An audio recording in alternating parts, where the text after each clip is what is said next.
జమ్మూ కాశ్మీర్లోని అనంతనాగ్ జిల్లాలో పర్యాటకులపై భీకర ఉగ్రదాడి నేపథ్యంలో ప్రధాని మోదీ తన సౌదీ అరేబియా పర్యటనను రద్దు చేసుకుని హుటాహుటిన భారత్కు చేరుకున్నారు. ఉదయం ఢిల్లీ ఎయిర్పోర్ట్లో దిగిన ప్రధాని మోదీ విమానాశ్రయంలోనే అత్యవసర సమావేశం నిర్వహించారు. కేంద్ర విదేశాంగ మంత్రి ఎస్ జయశంకర్, జాతీయ భద్రతా సలహాదారు అజిత్ దోవల్, విదేశాంగ శాఖ కార్యదర్శి విక్రమ్ మిస్రితో భేటీ అయ్యి ఘటన గురించి చర్చించారు. దాడి తీరును వారు ప్రధానికి వివరించారు. పెహల్గాంలో జరిగిన ఉగ్రదాడిని మోదీ ఖండించారు. ప్రాణాలు కోల్పోయిన బాధిత కుటుంబాలకు సంతాపం తెలిపారు. గాయపడ్డవారు త్వరగా కోలుకోవాలని ప్రార్థించారు. ప్రధాని అధ్యక్షతన భద్రతా వ్యవహారాల కేబినెట్ కమిటీ సమావేశం కానుంది. ఇప్పటికే కేంద్ర హోంమంత్రి అమిత్ షా శ్రీనగర్కు చేరుకున్నారు. భద్రతా సంస్థల ఉన్నతాధికారులతో సమావేశమై పరిస్థితులను సమీక్షించారు.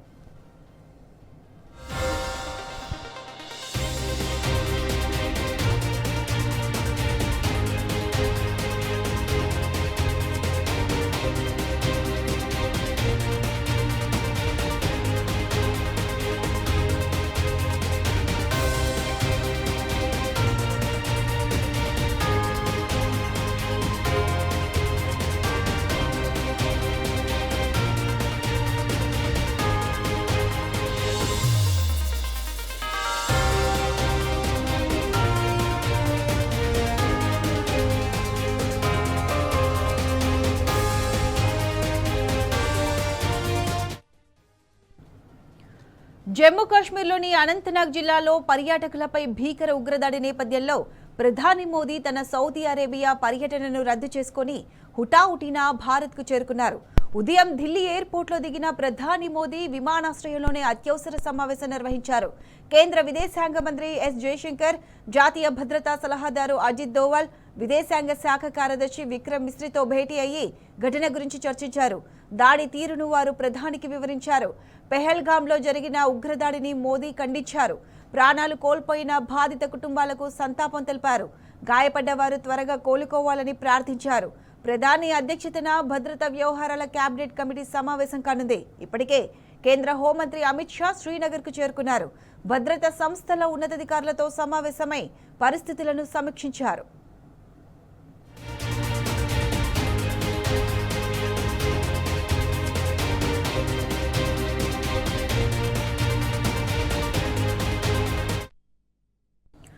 ఇదే అంశానికి సంబంధించి పూర్తి అప్డేట్స్ మా ప్రతినిధి లివిల్ అందిస్తారు.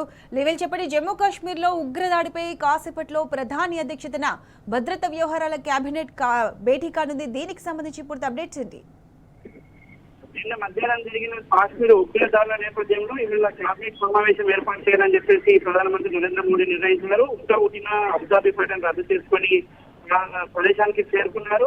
ఇప్పటికే అమిత్ షా శ్రీనగర్ లోని భద్రతా దళాల ఉన్నతాధికారులతో ప్రత్యేకంగా సమీక్ష సమావేశం నిర్వహిస్తున్నారు. అంతేకాకుండా కొద్దిసేపట్లో ఏదైతే నిన్న పహల్గావ్ లో జరిగిన బైసన్ వ్యాలీ లో పర్యటించనున్నారో అక్కడ ఏ విధంగా జరిగింది, ఉగ్రదాడులు ఏ విధంగా ఉగ్రముఖాలు దాడి చేశారనే అంశంపైన కూడా ప్రత్యేకంగా అక్కడ ఉన్నతాధికారులను తెలుసుకొని ఆరా తీయనున్నారు.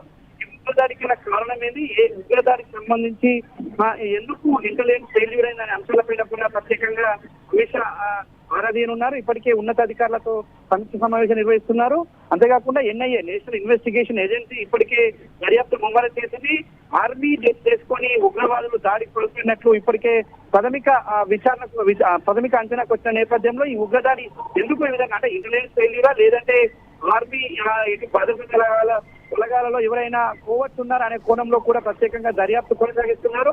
ఇందులో ప్రధానంగా 26 మంది దుర్మరణం చెందిన ఘటన యావత్ దేశాన్ని కాదు ప్రపంచాన్ని కూడా కదుపేసింది. ఈ నేపథ్యంలోనే ఇటు ప్రధానమంత్రి మోడీ సైతం పర్యటన అర్ధాంతరంగా రద్దు చేసుకొని వచ్చి దీనిపైన ప్రత్యేకంగా సమీక్ష సమావేశం నిర్వహిస్తున్నారు. కేబినెట్ లో పలు కీలక అంశాలపైన కూడా ప్రస్తావించే అవకాశం ఉంది. రక్షణ శాఖకు సంబంధించి ప్రత్యేకంగా ఈ కేబినెట్ లో డిసిషన్ తీసుకునే అవకాశం ఉంది.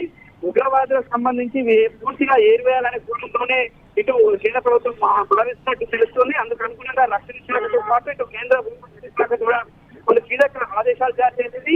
ఇప్పటికే జమ్మూ కాశ్మీర్ లో అలర్ట్ ప్రకటించారు. ప్రతి ఒక్కరిని కూడా క్షుణ్ణంగా తనిఖీలు చేస్తున్నారు. వచ్చిపోయే వారి ఐడి కార్డులతో పాటు మరి ఎక్కడి వారు అనేది కూడా ఆ కోణంలోనే దర్యాప్తు చేస్తున్నారు. ఇది ఏదైతే పహల్గాం అనేది పుల్వామా దాడి కంటే అతిపెద్ద దాడిగా దేశంలోని పలువురు ఆర్మీ కేంద్రంలో పనిచేసిన భద్రతా దళాల్లో పనిచేసిన పలువురు ఆర్మీ అధికారులు చెప్తున్నారు. గతంలో పుల్వామా అటాక్ అంటే అతిపెద్ద అటాక్ అని దీన్ని అభివర్ణిస్తున్నారు. దీనికి సంబంధించి ఇప్పటికే రష్యా అధ్యక్షుడు పుతిన్ తో పాటు యుఎస్ అధ్యక్షుడు ట్రంప్ ఇతర దేశాలకు సంబంధించిన అధ్యక్షులు కూడా దీనిపై విచారం వ్యక్తం చేశారు. ఇది దురదృష్టకరమైన ఘటన అని చెప్పేసి కూడా వారు అంతా చెప్తున్నారు. ఎవరు కొలతైనా వారిని ఖచ్చితంగా మట్టు పెట్టాలని చెప్పేసి కూడా పిలుపునిస్తున్నారు. బీఆర్ఎస్ అధినేత కేసీఆర్ సైతం దీనిపై దిగ్భ్రాంతి వ్యక్తం చేశారు. తన సంతాపాన్ని తెలిపారు. ఉగ్రవాదాన్ని ఏరివేయడంలో ప్రభుత్వం కీలకంగా వ్యవహరించాలని చెప్పేసి కూడా ఈ సందర్భంగా సూచించారు. అయితే ప్రతిపక్షాలు మాత్రం ఒకటే చెప్తున్నాయి, ఒక మతం పేరు మీద జరిగిన దాడిగా దీన్ని అభివర్ణిస్తున్నాయి. కేంద్ర ప్రభుత్వం అటు బీజేపీ పార్టీ ఒక మతాన్ని ప్రోత్సహించడంతో రెచ్చగొట్టే వ్యాఖ్యలు చేయడం కావచ్చు, ఆ మతాన్ని ప్రోత్సహించడంలో భాగంగానే ఈ దాడి జరిగినట్లు చెప్తున్నారు. ఇంతకుముందు పుల్వామా అటాక్ తర్వాత ఇవాళ పహల్గామ్ అటాక్ కూడా అతిపెద్ద అటాక్ గా అభివర్ణిస్తున్నారు. పూర్తిగా కేంద్ర ప్రభుత్వ వైఫల్యంతోనే ఈ విధంగా జరిగింది.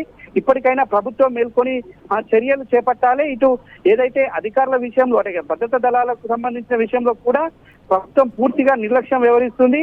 ఇటు నక్సలైట్లను ఏరివేసే పైన ఉన్న శ్రద్ధ సోయి ఇటు ఉగ్రవాదులను ఏరివేయడంలో లేదని చెప్పేసి కూడా ఈ సందర్భంగా అనేక సందర్భాల్లో చెప్తున్నారు.